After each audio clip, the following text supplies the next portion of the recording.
the big news that I want to get into and continue with is the NFL.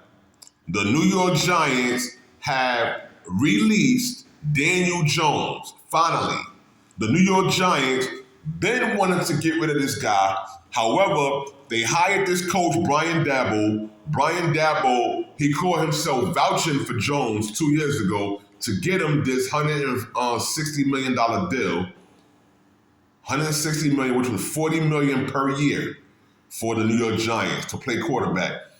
Daniel Jones was not earning that money at all. Daniel Jones, he comes in, he ends his career with the Giants with 22 wins, 44 losses, and 1 tie. What kind of record is that? Even with the 70 touchdowns.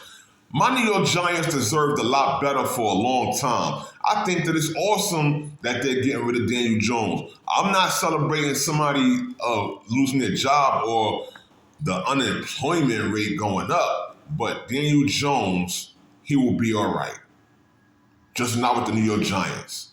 Because the fans over here have been very loyal. They've been sticking around. And I can honestly say that this was the best move the Giants made in a long time, besides getting Malik Neighbors.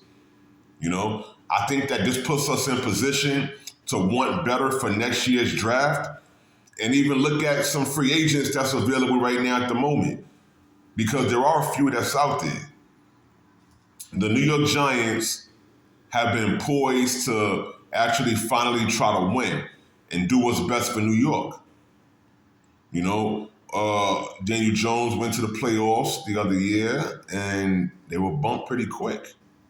That was his only real taste of playoff action while with the New York Giants, and the fact of having Brian Daboll at the coach at the same time while all of this mess is happening. We lose Saquon Barkley, okay, while we improving the defense. Why do we have to let go of such a great player when we could have kept him and then still found a way to bring in Brian Burns and, you know, Thibodeau, Lawrence and the guys, Banks.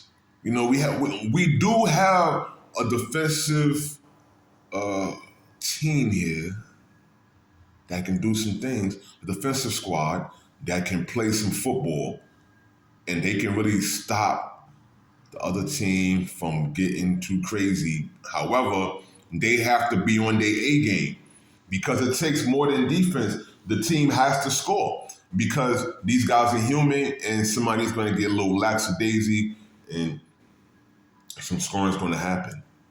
You know, it's natural if allowed. However, they're trained to go out there and play 60 minutes of football every time, because these are professionals. This is why they condition, they work it out. But the New York Giants, getting rid of Daniel Jones. Daniel Jones, he's been there for some years, for a few years. I'm going to say about 4 or 5 years. And it was some of the worst 4 or 5 years in New York Giant history. Every game was like stressing for a win, like hoping for a win. Like, I hope mommy cooks breakfast today and puts a little bit of extra cherries or something in there, or, you know, whatever the case is, just that extra add-on. I hope they leave us a piece of pie, like, you know what I'm saying? Like,